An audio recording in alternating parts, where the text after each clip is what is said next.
Es freut mich mega, dass ihr alle da am Reintrudeln sind für unser Webinar The Power of Digital Influence. Und es freut mich noch viel mehr, dass wir heute den Juri und den Erik dabei haben, die uns die Studie exklusiv vorstellen im Webinar. Sie beide sind von der Kingfluencers Agentur.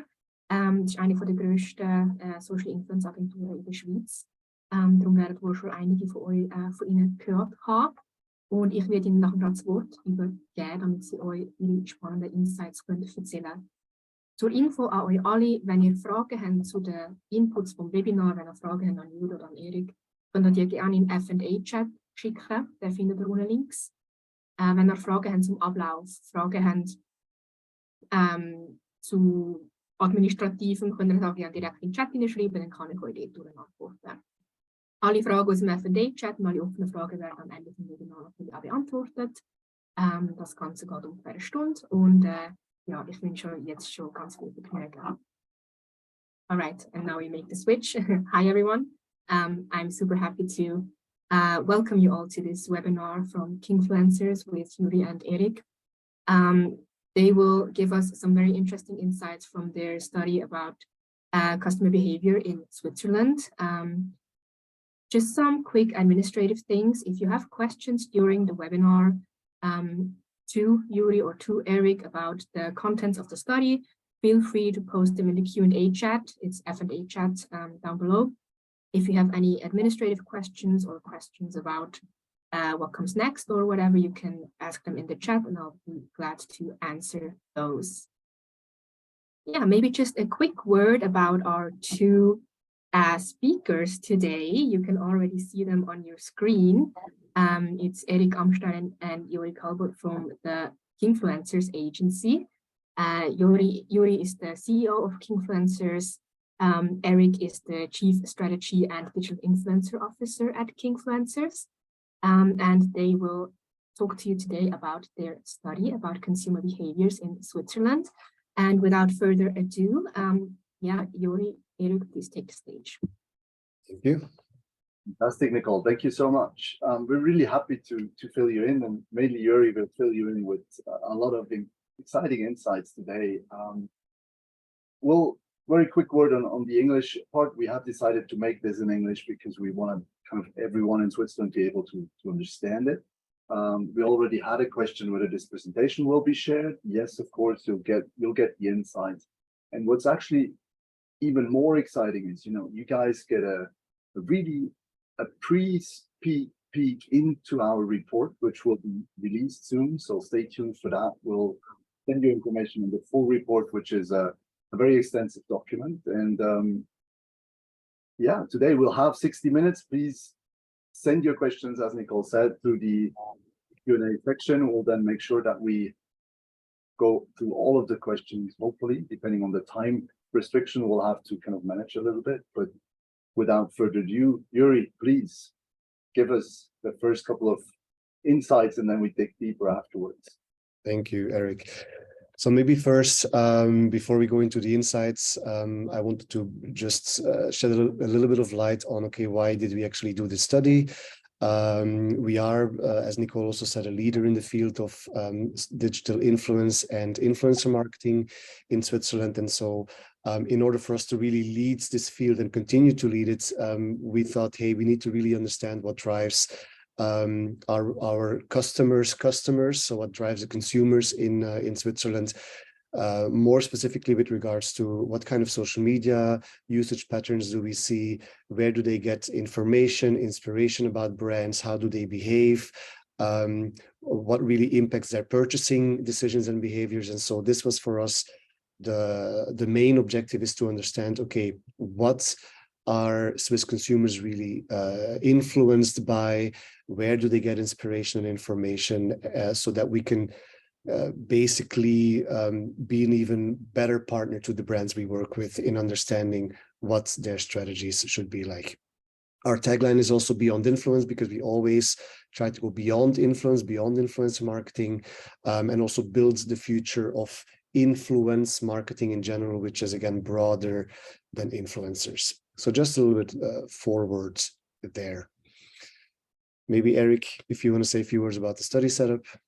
Yeah, absolutely. As Yoeri mentioned, this is to a certain degree, in the extent, a very unique study that we've conducted, because we felt the urge to actually get an understanding which is more in detail towards the purchase decision itself, because ultimately that's the main goal of marketing, right? We want to foster that. So what we've done is we've interviewed more than 1,000 people. It's actually 1,200 people if you combine the ones that have specifically also been interviewed with the focus on lifestyle and luxury sector, which is cool because Yoeri will fill you in on the overall general tendencies, but then also peeks into a very specific sector that is closely connected to a certain degree with influencer marketing.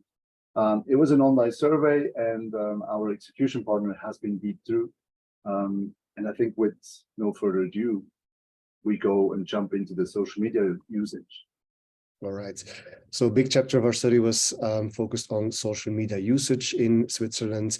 We know that there is, of course, data out there, but nevertheless, we wanted to really check in a bit more detail what do people use social media for, and most importantly, also which platforms do they use. A few general statistics.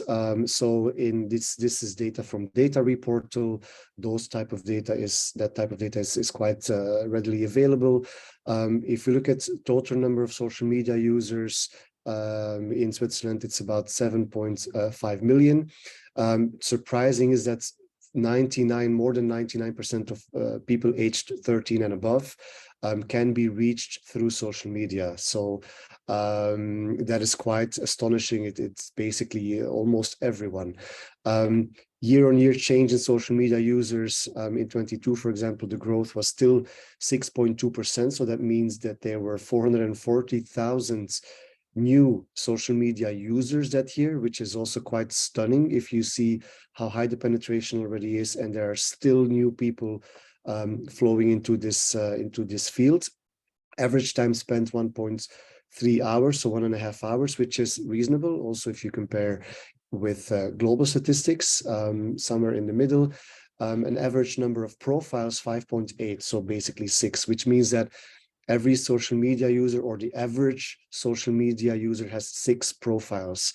That might sound like a lot, but when you think of it, and also when you think of yourself and go through all the profiles you have, you probably have even more. So quite astonishing information already. And then we looked, and I know that this looks very, a lot of information at once, but no worry, we will dive into some details in a more bite-sized way in a second.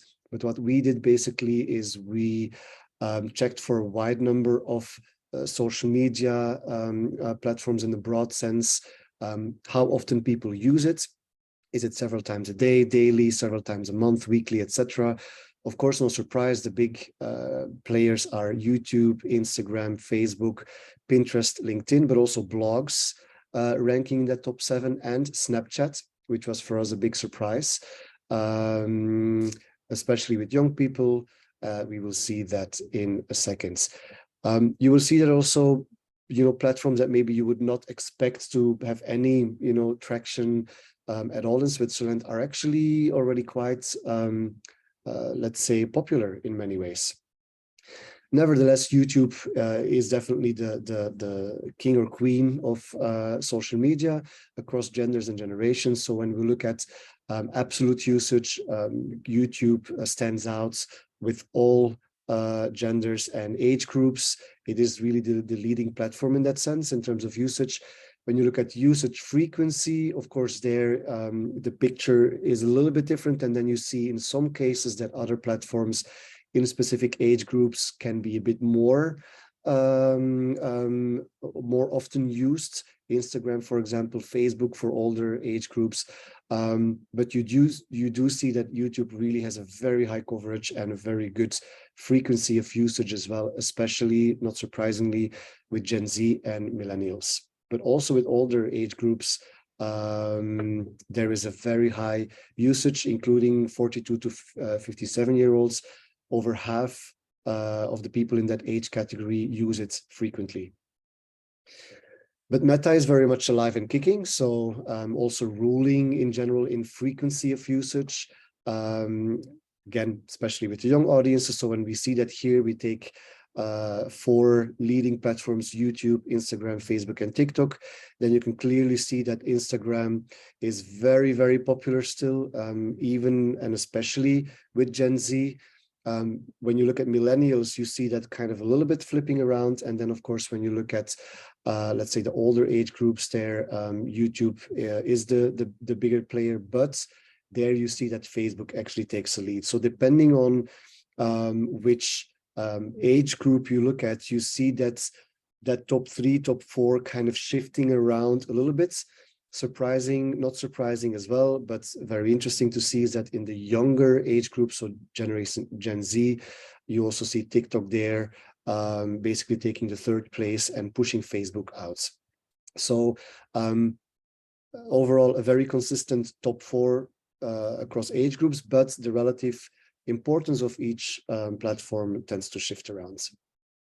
And although TikTok is on a roll, we saw that also on the previous slide, platforms like Snapchat and Pinterest tend to be even more successful. This was for us also quite surprising. We know that just like just like us, many people, many agencies, professionals in the market, they all talk about TikTok. TikTok is the thing. But don't underestimate the power of platforms like Snapchat, especially with younger generations, where you see that Snapchat is overwhelmingly even more popular and more often used when you look at frequent usage, so the green part, than TikTok. And then with other age groups, you see that actually, especially Pinterest defeats even TikTok in terms of not necessarily only frequent usage, but usage overall. So that also gives us a few indications on what is really happening in the social media landscape. Snapchat, of course, mainly 16 to 25-year-olds. Pinterest is more stronger with female audiences, so with women, but across all age groups, actually quite strong, quite high penetration rates. Just not the highest frequency of usage. So you see there that most users do not use it very frequently and use it a few times a month, or monthly is the biggest usage group there. So we thought that was very interesting. And of course, with a lot of talk happening around Twitter these days, especially thanks to Elon Musk, thanks to or due to, depends on how you look upon it, we also wanted to shine a bit of light on Twitter. There's very often the perception that Twitter is not at all important in Switzerland. What we saw is that 45% of the population does use Twitter, of which 23% use it quite frequently. Also for us, that was quite surprising in a way, because it is often very underestimated and underused. And also definitely when you look at, brand communication, when you look at things such as brand ambassadors, advocacy, influencer marketing even, it usually falls off the boat. But I think our numbers beg to reconsider the position of Twitter in the marketing mix and even the influencer marketing mix, etc. It is mostly driven by a male audience, but that also means that you can use the platform to really focus on a certain group. 56% of men use Twitter, of which 43% at least frequently each month, versus only 34% of women, of which 22.4% frequently, which means a few times a month at least. So Twitter is also mostly popular with the younger target audience group. So 16 to 25-year-olds, they show a significant higher usage of Twitter and also much more frequently. So that means that the relevance of Twitter is likely to grow in the future, and that Twitter might be making a catch-up when you look at other countries where historically it has been stronger, such as US, UK, and some surrounding European countries. So this adoption of Twitter among the younger audience, again, it might be pushed also with the news coverage lately and the whole Elon Musk story, but that's definitely something to keep an eye on. And then just some other platforms. LinkedIn overall is used very frequently. 55% of people use LinkedIn. It is the fifth most used platform. So that also opens there a lot of perspectives in terms of what do you use the platform for, not just for business purposes, but also for brands to get a message out, to reach certain target audiences, and even get B2C content out there. It's actually also, again, a platform that is very much underestimated sometimes and underused by marketers. So a lot of options there available to brands. Blogs are also quite popular, although we do see that it is mostly, let's say, with all the age groups except 55 plus. But the majority of people, they read blogs, not that frequently though. So the frequency of blog usage and readership is not that high, but 2 in 3 people regularly do read blogs.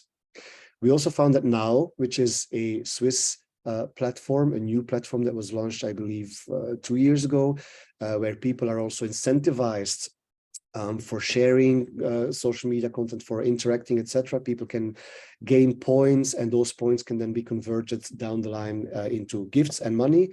We also see that Now is already quite present in the market, not a very high presence, but still around 10% of, or I believe slightly less of people say that at least they know about it, they've had contact with it. So very interesting and definitely something to look out for.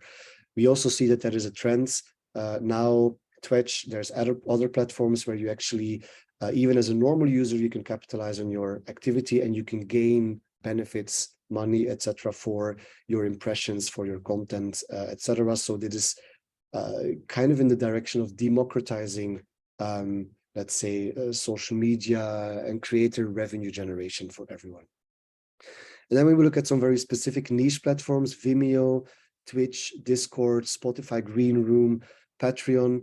Also there, we were quite surprised that some of these are quite prevalent. Especially Twitch is a very interesting platform for marketeers, focused on gaming and gamers, a very big marketing target audience as well.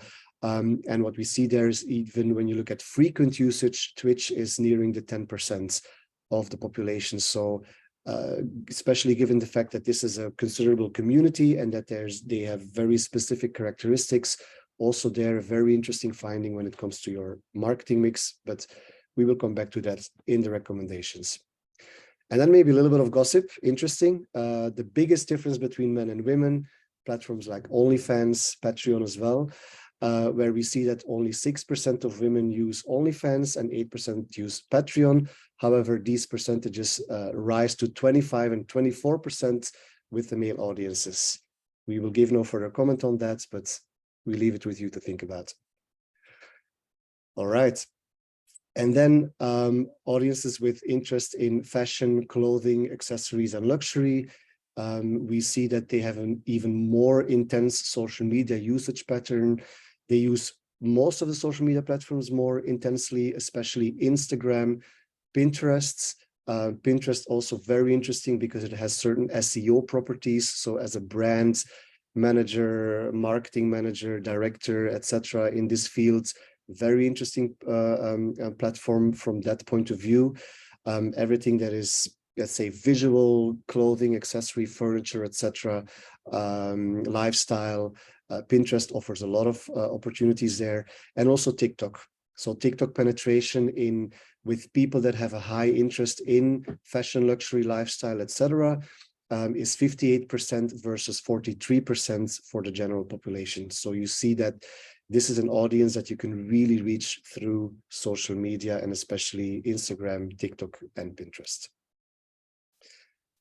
And then maybe, Eric, you have a few words about the global picture. Yeah, thank you, Yoeri. But you see fantastic insights on Switzerland, but we wanted to give you a very quick perception, like where does Switzerland actually stand, and how do the usage of channels kind of convert into the global activity. And you see on the left side, obviously we are a very active social media country, but there's room to go. And interestingly, there's a number of countries using more social media than us. A few normal to be expected ones like Norway, Netherlands, Canada, they're also digital as savvy as we are in that sense. Interesting is the UAE. We'll probably put a little question mark on the data mining there, but the really interesting part is the global active users in millions, right? And if we look at the ranking, we have Facebook still be the prevailing network by far, surprisingly to a certain extent. YouTube is number 2 with us in Switzerland. It's number 1. WhatsApp is a very active one.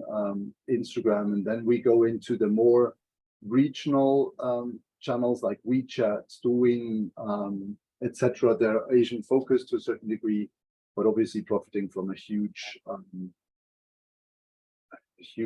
number of people that actually come from these regions. So everything is growing every year, and that gives us an interesting insight, and B, the knowledge that we need to actually stay up in our game and always constantly following up. And that's what Yoeri is going to do with the next slides. All right. Good. So maybe also just a little bit of perspective. We also looked at, let's say coverage or usage of other channels and media. And what we see is that in general, especially for specific target groups like 15 to 29-year-olds, you can clearly see that social media is the way to reach them, definitely more than television or big screen, also more than magazines, which is not a surprise, of course, but also radio, etc. Newspapers are surprisingly overall still scoring very well when it comes to reaching your audiences in Switzerland. So also for marketeers, very interesting. But what we see is that if you look at the possibilities, then social media definitely is a very important channel. I wouldn't say necessarily more important than things like TV and magazines, but definitely you need it in the mix in order to reach your audiences in a consistent way. So also there, that benchmark gives us a bit of perspective of where things stand and the importance of digital channels and social media. Right. So we had a deep dive into the social media usage, and essentially we want to know now from you, what is actually the purpose of all of that? How do we profit from all of that? And how can brands use all of this? And as you have seen in the title as well of the presentation, we somehow dropped the R and go from influencer to influence, and Yoeri is going to fill us in. Yeah. So for us, it was important, of course, to see, okay, where do people get inspired? Where do they find information about brands, products, etc.? And so what we really spent a lot of attention on is investigating exactly this part. So when we look at that, in general, we really see that digital channels, and I have to say this is focused on consumer durables like fashion, lifestyle, accessories, luxury, etc. But nevertheless, also in other, let's say, segments of the consumer market, you will see similar patterns. We focused here in the presentation on the consumer goods, consumer durables sector. When we look at the data, we see that online shops really are more important, for example, than stationary shops, but also other digital channels are taking the leads in terms of where do people find information and inspiration about brands, products, etc., that they want to have just be informed about, or that they want to buy in order to make the right decisions. So social media, when you look at frequent usage, is definitely the number one. No surprise, of course, based on what we saw in the previous slides. Nevertheless, to hear from consumers that social media is their number one go-to source for finding information about brands' products, even more than the stationary shops, even more than a brand's online shops, etc. It's a very interesting finding. People in the personal environment, they stay, of course, very important. I think that is something that will always be present.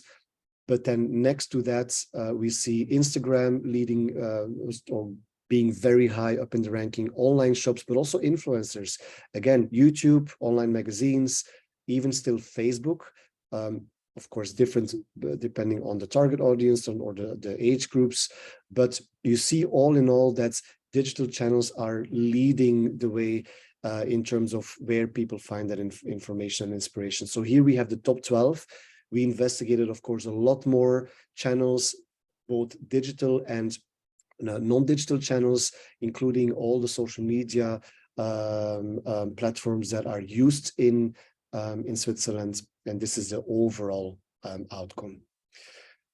And then when we look a little bit more into different age groups, you see that the picture is largely consistent, but there are some nuances. So first of all, you see that younger people, they do really focus on social media and Instagram even before people in their personal environment. So they would rather check social media and Instagram than people in their environment, such as friends and family. And very closely followed, you already see influencers as the fourth biggest channel, even more than online shops, which is also, again, quite interesting to see that social media, Instagram, influencers, there is a very powerful combination here as a brand in the consumer goods, durable goods sector.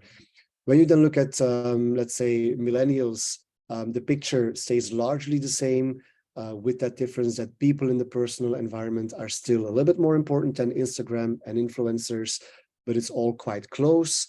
And then when you look at the generations after that, especially here we focus on 42 and 57-year-olds, you see that again the picture shifts a little bit, with especially influencers then being bypassed by online shops.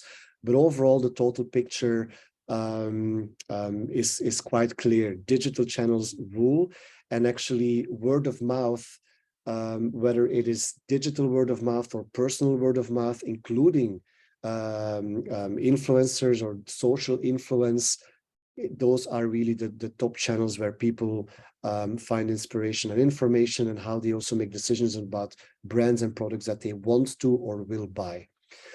We focused here, of course, on frequent usage. When we look at general usage, the picture changes a little bit, but we think frequency is definitely important here. When you look at the overall usage, so frequent and non-frequent, you see that online shops with all the audiences are the number one, closely followed by social media and people in personal environment also there. So again, digital channels prevail. And then the question is, of course, very importantly, has this inspiration via these sources been leading to purchases being made? Here also, when we compare, for example, Gen Z and young millennials until 35 with 36 to 54-year-olds, we see also here that, for example, digital channels definitely score very well. In general, social media, Instagram, influencer marketing, but definitely, and not surprisingly, online shops are there. The key, let's say, converter when it comes to actually making people buy certain goods and services. Now, what we see is that very often, this is, of course, a process where people go to Instagram, they look at influencer feeds, they look at other social media, or they even go to stationary stores and shops, and then they move to online shops to make a final decision whether they will buy the product or not. Of course, here as well, you see across age groups, also with the older age groups that we haven't included on this slide, that people in the personal environment are still a very important factor. So that word of mouth aspect of personal connections, social media, Instagram and influencers, etc., is still quite important, or is important overall. Other social media channels, surprisingly, TikTok, not that conversion driven yet, as we might think, and even in some cases very closely followed or almost overtaken by Pinterest. YouTube also still, especially for Gen Z and young millennials, more of a, let's say, conversion channel than TikTok at this point. But TikTok, of course, growing in that aspect and also rolling out additional features, etc. And then we zoom in a little bit on influencers and influencer marketing as a detail of all of this. So surprisingly enough, 12% of people aged 16 to 65 live in a world without influencers. So that means they have not heard of influencers. They don't know about the term. However, and good for us, of course, the rest of the population is very much aware and informed about influencers, who they are, what they do, and what they can expect from them. So that was some surprising news for us about the 12%. Nevertheless, 2 in 5 people across the age groups that we investigated actively follow influencers. And this rises to more than 3 in 5 people with younger audiences, so especially Gen Z. When we break that down a little bit, we see here below the detailed percentages. So in the total population, 40% say that they actively follow influencers. When you look at 16 to 25-year-olds, it's almost 70% that say, yes, I proactively follow influencers for specific purposes and goals. When you look at millennials, it's almost half. And then, of course, when you look at older age groups, the percentage goes down. But even with 58 to 64-year-olds, you see that 13% says, yes, I proactively follow influencers on social media. So quite interesting that also the influencer movement and phenomenon is not restricted to young people. Again, here, when we compare this with, for example, TV usage or regular TV usage, you see there, let's say, a big gap when you know that many of those people they use social media on a daily basis, especially platforms like Instagram.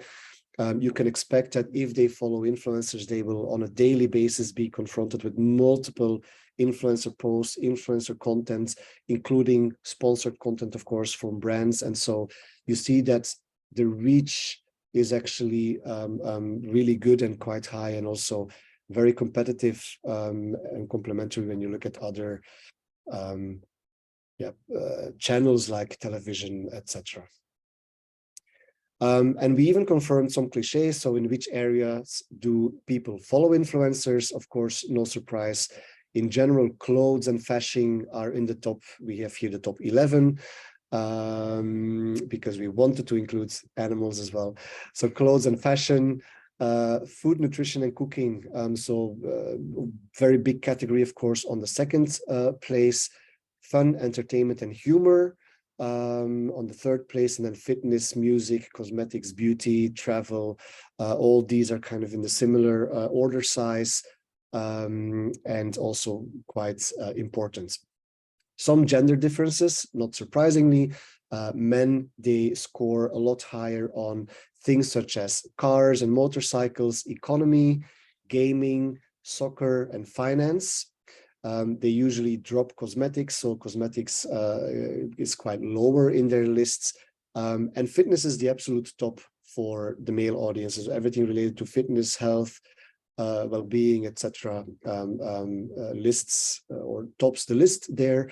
And then when you look at women, you see that family and partnership is actually a topic that comes into the top 10 and ranks quite high.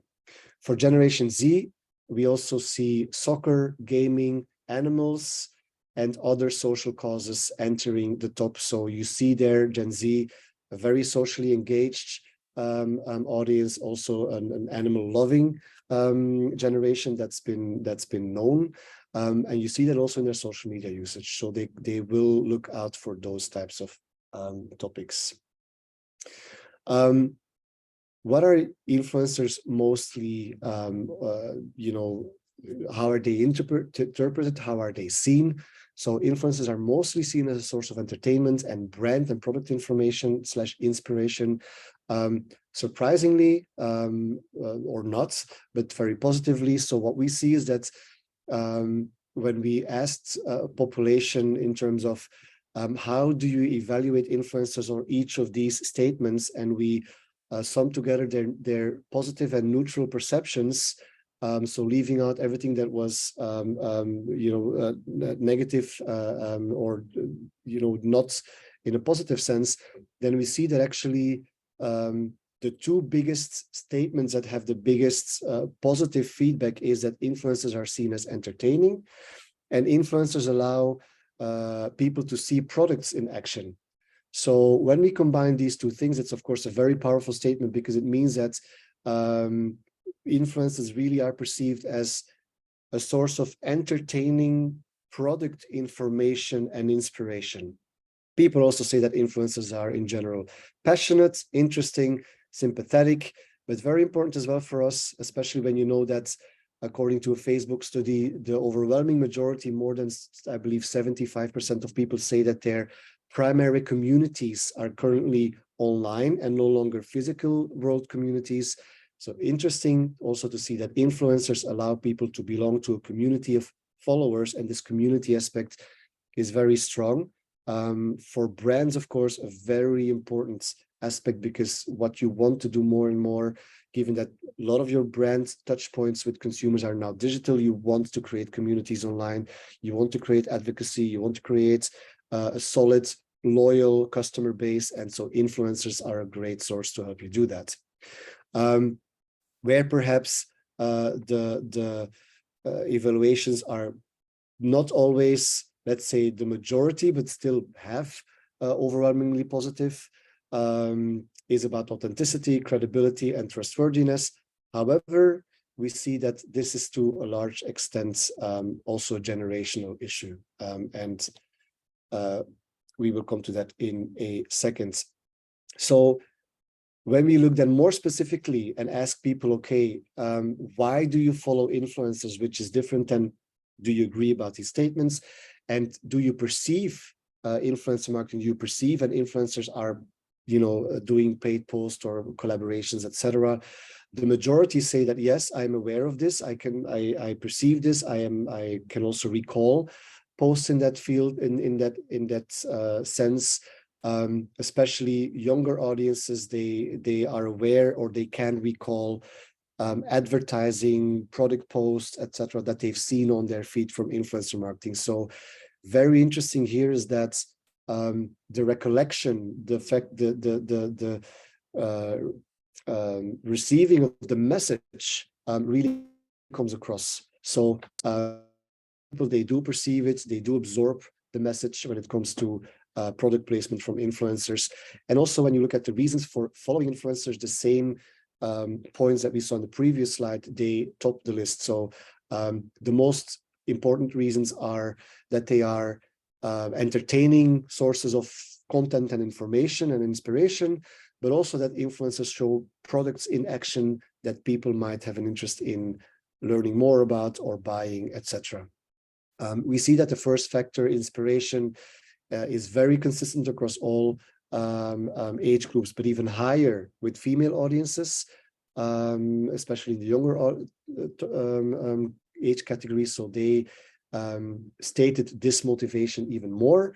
And then we see that, seeing products in action, as well as finding influencers sympathetic, is an even higher factor for Gen Z and young millennials. So they really follow influencers more specifically for those reasons more than other age groups, which again reinforces this new advertising paradigm where it's about the entertainments together with the product information, the personal factor, the sympathetic, you call it the X factor, whatever it is, the connection, the community.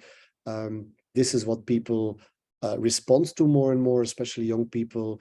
And this is something that they do not perhaps get from other complementary advertising mechanisms.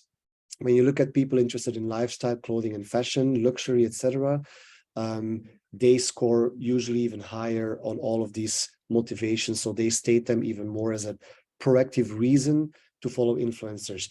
If people do not choose these reasons, it doesn't mean that they don't believe that influencers are not passionate, etc. It just means that this is not a reason why I follow them. I might think they are passionate, but that's not why I follow them. So just as a side note.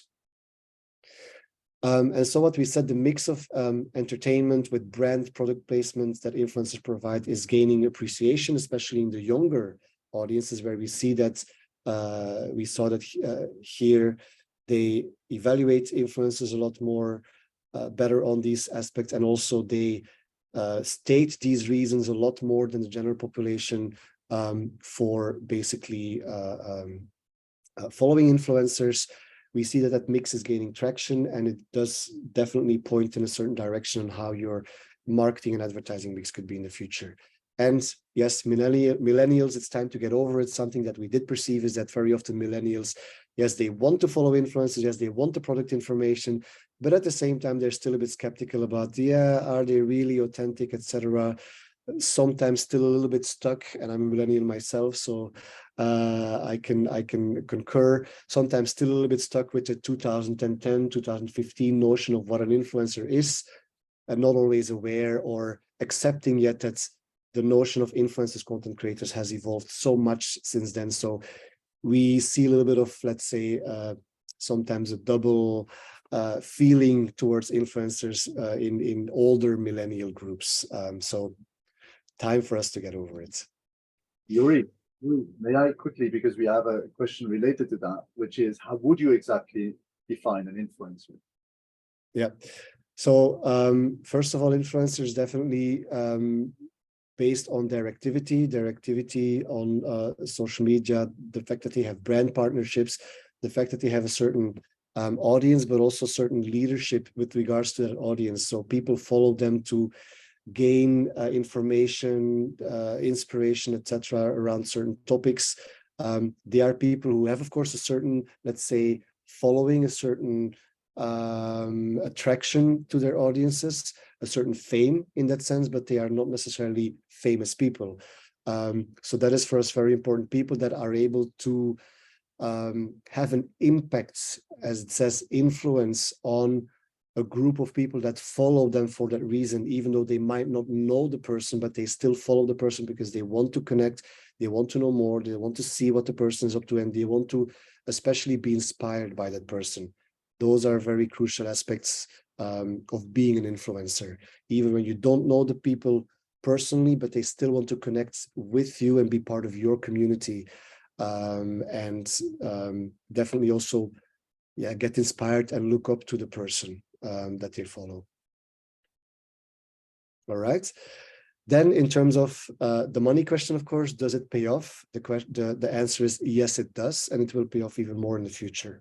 So when we look at the outcome of all of this, we see that a lot of people, they state various of these reasons as a frequent outcome of following influencers. So they say that they've learned about products that they didn't know before, that they've learned about brands that they didn't know before, that influencer posts also make them consider that they would like to have or buy certain products and brands, but also changing the image of the brand positively, or even preferring the brand above other brands. Now, what we see here, and this comes a little bit back to the information on the previous slides, when you look at Generation Z, all of these aspects are a lot stronger. Also, young millennials, you see that those aspects of, I've learned about new products, I've learned about new brands, thanks to influencer posts, I've been considering buying products. I've even bought or had the intention to buy products. I changed my perception positively. You see that with Gen Z and also young millennials, the score on these parameters is really positive and high. Of course, with all the generations, that goes down a bit. But also, not surprisingly, people that have an affinity with lifestyle, fashion, and luxury across all age groups, you see that they score higher on all of these parameters. So in general, yes, it pays off. People do learn about new products. They do learn about new brands. They do create, let's say, a desire or intention to have certain products because of influencer posts and influencer content. And that is even growing over time. So also the fact that people are aware of this, that yes, I've learned about new brands through influencer posts, it means that there is a very high message absorption, and people do not just pass by influencer content, but they do notice, and they are aware of the impact it has on their knowledge about brands. Has it led to purchases, or does influencer content lead to purchases? About 30% of the population says yes. Also here we see in Gen Z, this is even higher, so almost 44%, which is quite significant. Millennials, you see around 37%, still quite high, more than 1 in 3 that says yes. Influencer content has made me buy products or services. And then, of course, older age groups, you see that percentage going down. Also here, when you look at the audiences that focus on luxury and lifestyle, fashion, or that have a high affinity with that, you see that these percentages go up, especially for millennials. So also there for marketeers, very interesting. Now, specifically on influencers, we say here companies want Roger Federer, Gen Z wants Brescia and Selena. As a brand, when you do influencer marketing, very important, listen to your audiences. Don't, make assumptions. It is not what us marketeers want. It is really what the audience is looking for. And those influencers that the audience is looking for that also match your brand, that is the way to go. We checked which influencers are top of mind, most popular. And we see here, for example, a very big mix between Swiss, German, and global influencers. So from Roger Federer and Cristiano Ronaldo to Sarah Engels, Mimosa, Unge, etc., Sarah Leutenegger. So we have really a big mix here of let's say influencers with multiple geographic scope, and of course all the Swiss and German influencers very well known to us. This is also, of course, all of what we've seen before is also one of the reasons why we see influencer marketing constantly on the rise, and influencer spending or influencer marketing spending increasing quite significantly year over year and projected to continue to do so over the next years. We also saw that 50% of campaigns within the influencer marketing area receive a higher ROI. Studies showed actually that influencer marketing content is even 11 times higher or more efficient in terms of higher ROI than traditional advertising forms and banner advertising. Very quickly, we also in the study have looked at a range of individual influencers and see how they score. Perhaps we leave that for the report that will come out, but you will see, for example, of course, people like Roger Federer having a very high awareness, very positive evaluations in terms of credibility, sympathetic, producing interesting content. But you don't need to be big or have the highest awareness to be rated positively. So even influencers that have a very low awareness, sometimes they have an even higher score on how people relate with them. And so the mix between macro, micro is always very important. Don't forget the small ones. They can really help your brand stand out even more than the big players. So coming back also to the previous slide, it's all about your audience, the creativity, the message, and your brand. Some recommendations as the last part: keep investing in social media in the right way. What does that mean? Understand the ingredients of good storytelling, connect and harvest the benefits in many areas. So storytelling, very important. Have a strategy, have an approach, understand what storytelling means. If you want some more information, we have an ebook on our website that you can download about this, so feel free to have a look. Keep it up and go even harder on Instagram or Meta. Ramp up your TikTok presence, but overall diversify and experiment. There is a lot of platforms out there with a very specific audience, niche audience, even that you might not even be able to reach in many cases on other platforms. So use those platforms to reach your audiences, your niche audiences, to connect even more and create even better connections or to your audiences. Make it community-centric and not platform-centric. So understand what your community wants and build the platforms around it, not the other way around. Don't just focus on, yeah, we work on Instagram. No, check your communities. What do they want? And then you build the platform usage around it. Include different sources and storytelling voices, especially creators, influencers, but also advocates, consumers, user-generated content. Consider creator takeovers to boost your social media presence and outcomes. Video first, whether it is Reels, TikTok, YouTube, we've seen that. Also on Instagram, Reels are the most popular by far format there with the highest engagement, highest views as well. And so video first, make sure you have the right creative and production resources in place. Gen Z does set the trends. That is nothing new, but younger generations will revolutionize this even more. So are you ready for it as a brand? Probably you need to look into that.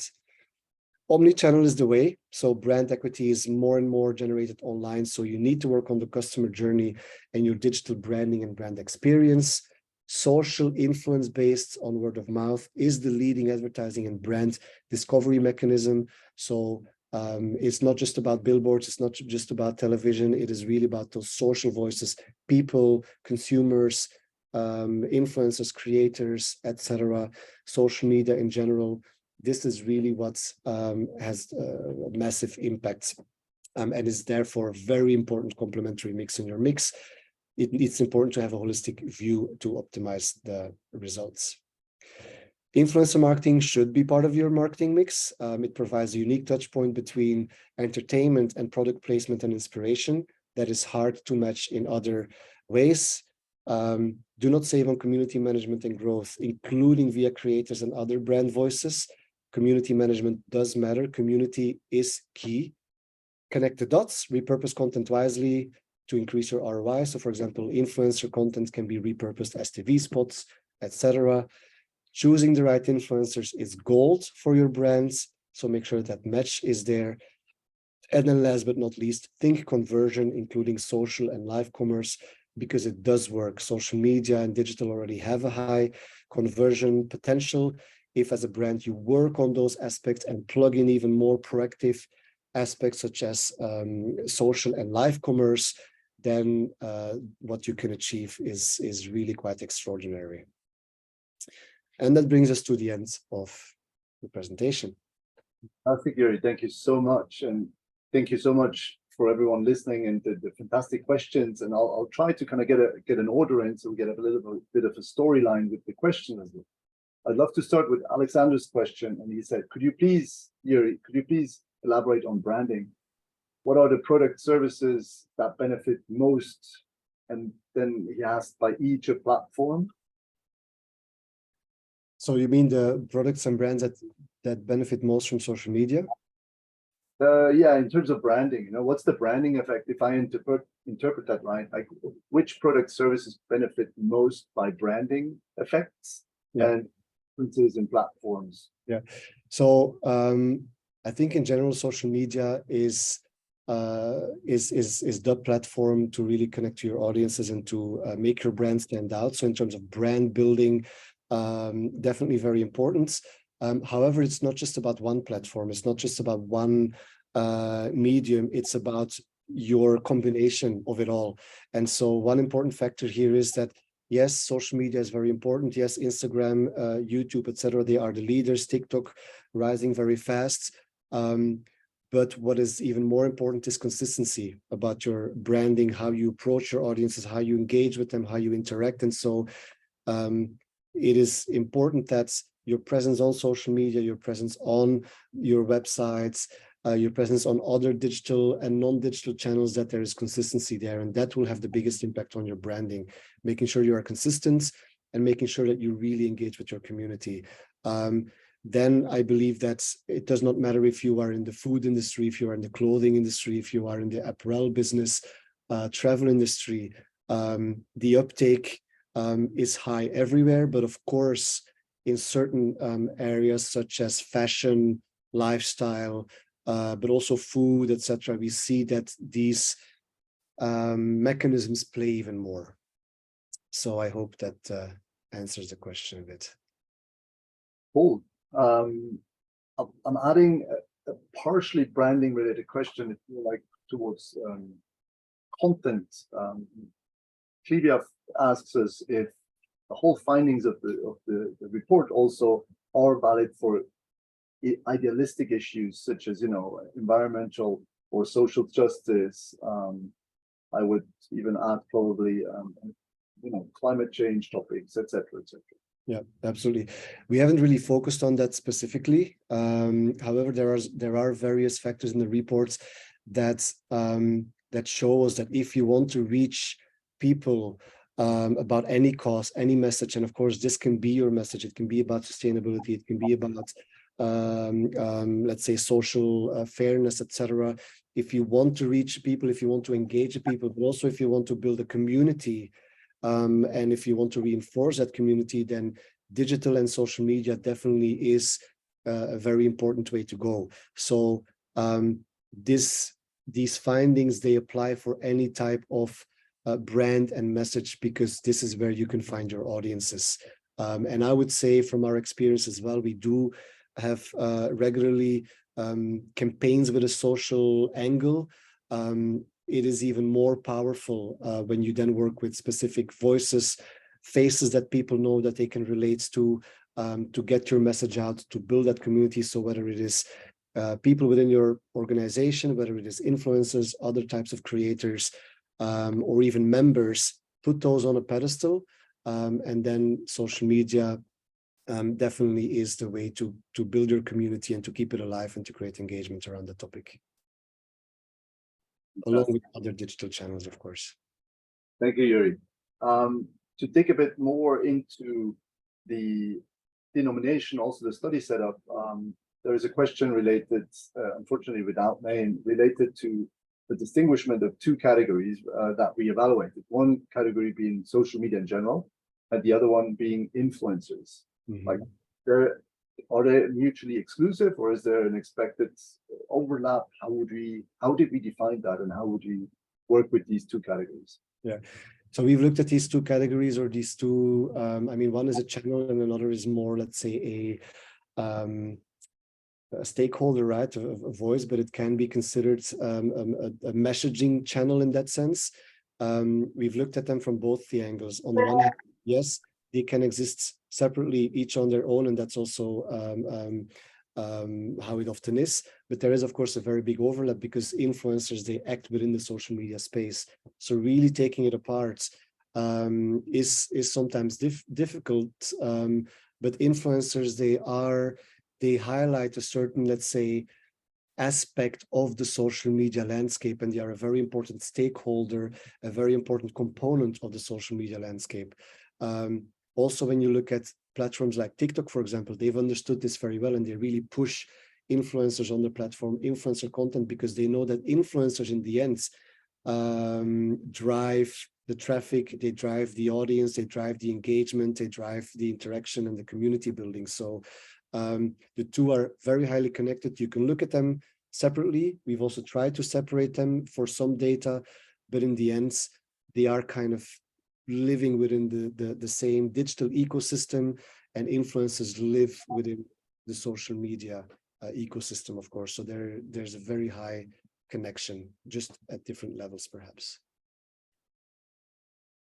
Which social media channel do you consider it being the leading buying inspiration channel? In terms of inspiration? In terms of buying inspiration, well, definitely Instagram. You know, there's sometimes a lot of people that believe, hey, you know, Instagram, is it still leading? Is it going down? Is TikTok taking over? What we see is that in Switzerland, that's not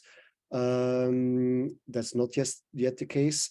So Instagram definitely still is a leading platform, but we see, of course, YouTube for specific areas like technology, etc., gadgets being even more important.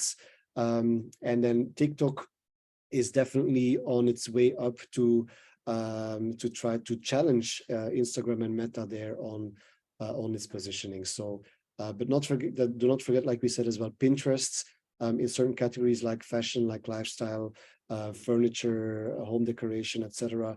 Also a hidden gem when it comes to conversion and inspiring people to purchase, with a lot of possibilities as well to have even shops and SEO optimized posts. So depending on what you're looking for, I would say different channels, they top the ranking, but in general, I think those are the leaders. Quick remark from my side. We're almost hitting the hour, but obviously Yoeri and I we're sticking around. So hopefully you delay your lunch for a couple of minutes, because we still have a number of really interesting questions. And And one, Yoeri, you just talked about, you know, the rising strength of TikTok in terms of, you know, buying decision making.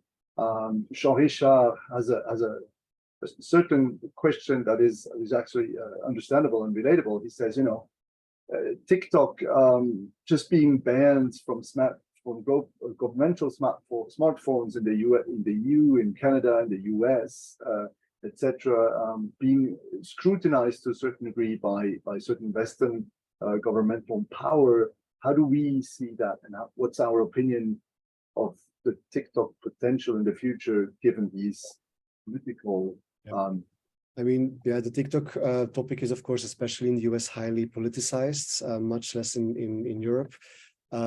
It's part of a bigger, let's say, trend of rising tensions between those two powers, you know, but that's a different story, different discussion. I do not believe that TikTok, or that it will come to the point where TikTok is banned or pushed out. Definitely not in Europe. The concern is, of course, mostly for, in the US at least, for government officials. There is a general concern whether or not TikTok is sending or capturing data and sharing that with the Chinese government.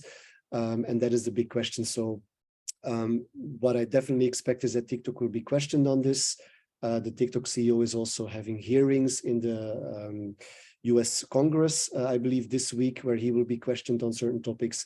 I don't believe that it will come to a ban. I believe that they will put pressure on some European governments, maybe also, but that they will, in the end, come to an agreement. Should TikTok be banned, then, I mean, I think there's a very, very small chance, but then I would believe that there will be probably some eager replacements that will be on the market very fast. So would be exciting to see then what happens, but I don't think it will come to that point.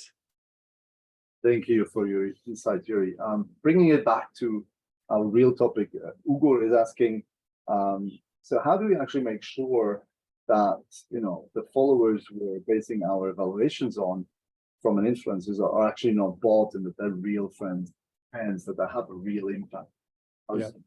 There's quite a few tactics, and we also there recently produced an article on our blog, so feel free to have a look there as well for a deeper dive. There's quite a few tactics and topics that not just influencers, but also we as an agency, of course, can engage in to identify fraudulent behaviors. So we don't necessarily take that for a given. We always control. We apply those mechanisms to see whether an influencer's audience is an actual real follower base or not. So there are mechanisms to check that. Is it 100% waterproof? No, of course not. But there are multiple ways to make sure that you're dealing with actual influencers, with real audiences that are actually engaging with their content and their posts. So there are ways to check it. We're talking about now a channel that we haven't talked about so much. It's been obviously in the global ranking. The question from Lisa is directed to WhatsApp for Business.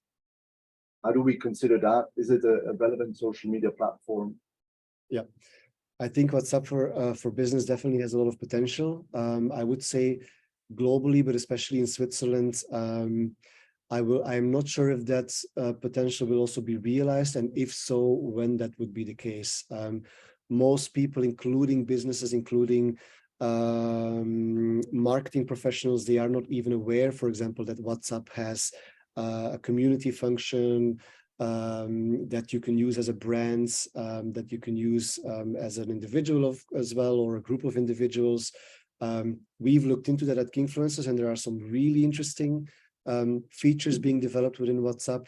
However, usage of that, I believe from a brand community building perspective, despite the potential it has, probably will still take a while, if it even ever happens. I think it's typically one of those cases where perhaps too much is too much, and brands, of course, a lot of brands now, we see that as well, struggle with this very big, ever-growing, complex digital mobile ecosystem in which they can connect to their consumers. And so WhatsApp is just one more, let's say, piece of the puzzle. And at this point, for many brands, potentially just a bridge too far to really capitalize on it. But the potential is there, and it could definitely be that at some points, at least for forward-looking, more community-focused brands, not for all brands, but brands that do want to take it a step further, brands that do want to perhaps co-create and have focus groups, or let's say high-value customer communities, they will probably use this function in the future. But it will still take a little bit of time, I think, before it breaks through. Yoeri, can you quickly, you mentioned creator takeover. Can you quickly explain what that exactly is? Yeah.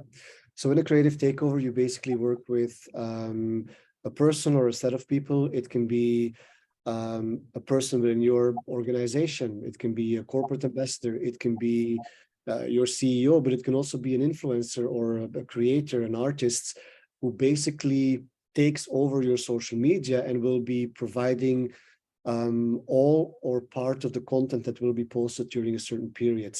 You can, of course, agree on a certain theme, a certain topic, a certain focus, a certain style beforehand. So you will agree on a brief and a direction with the person if you want to, unless if you want to give them total freedom. And then that person basically will use their magic, will use their credibility, will use their authenticity, their knowledge to give your the social media channel that they will be managing an uplift, or just give it a different vibe and direction for a few days, weeks, months. We've seen that happening quite a while. We've also done that with brands we work with. And usually those takeovers are extremely successful because it gives your audience also suddenly a fresh angle, something new.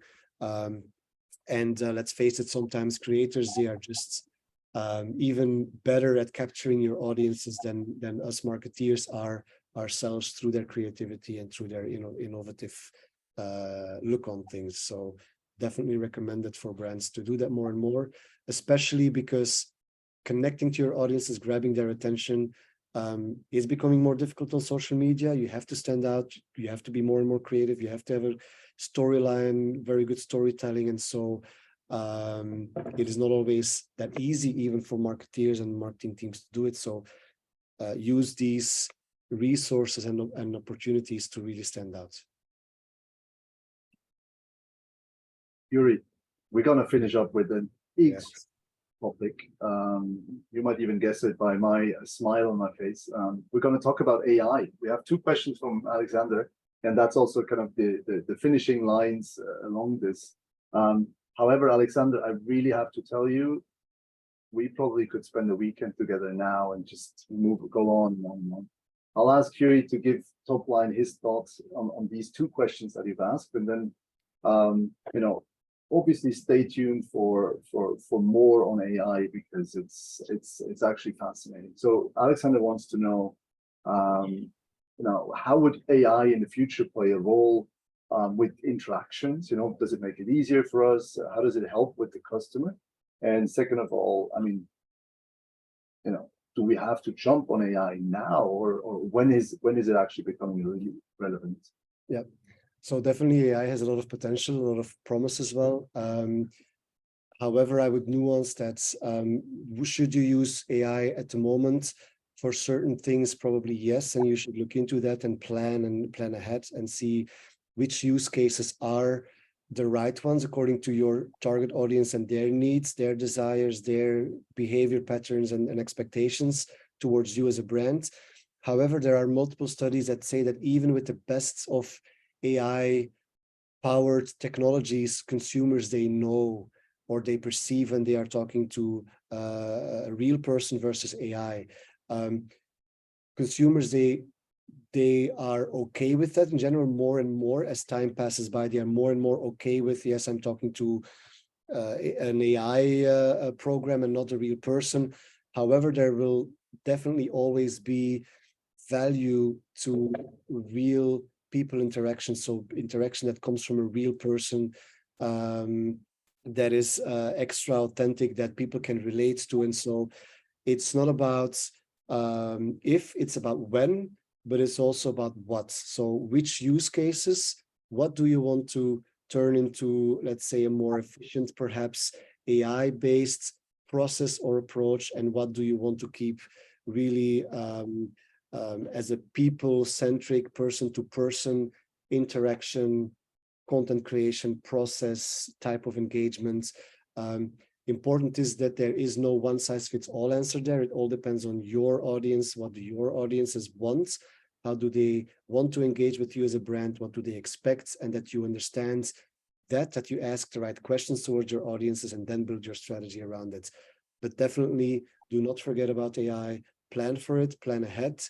And finding those use cases, you can then check which technology makes the most sense for you as a brand to use, either to connect more, to increase your volume, to increase efficiency, or to achieve even things that you could not achieve before, and that AI enables you to do. So I hope that answered the question. But yes, as Eric says, we've been looking into AI quite a lot as well. And it is a huge topic, and there are so many, let's say, angles into it already, whether it comes to social media, digital customer journey, branding in general, but also influencer marketing even, etc. So it is a very big topic, but I'm always happy to discuss that with anyone who is connected here at the Kingfluencers office and dive into the topic. Fantastic. I'm really appreciative that we have still a big group of people following us, even if we have taken and allowed ourselves to take 10 more minutes. I hope you guys enjoyed today's session. As Yoeri mentioned, we would be happy to follow up, and we will follow up with the report that you can download in a couple of days. And yeah, I hand over to Nicole for final words from our side. Thank you so much. Thank you. Thank you, everyone. Is a good word. Thank you, Nicole. Thank you, Yoeri. Thank you, Eric. So very interesting what you had to talk about today. And I'm very glad that the people seem to have enjoyed as well. Some really great questions that people have. And I think, like digital influence and influencers are an important topic in marketing and will be an important topic coming in the next months and years. And I think it was very, very interesting and very great to have these insights into the study that you've conducted. And I think we can all take something from that for our work as marketers. But I don't want to hold you guys up anymore. Enjoy your lunch break. Thank you so much for joining. Feel free to check out Kingfluencers and Eric and Yoeri, of course. And yeah, feel free to check out our website if you want to have any more content in form of webinars as well. And we look forward to seeing, hearing from you, talking to you. Feel free to give us feedback via social media. You see the info from Kingfluencers on the screen. You know, our information from the email we've been sending you, and our website as well, of course. And yeah, with that, thank you so much and have a great day. And thank you guys for your presentation. It was really, really interesting. Thank you very much. All right. Hey. Bye, everyone. Have a good day.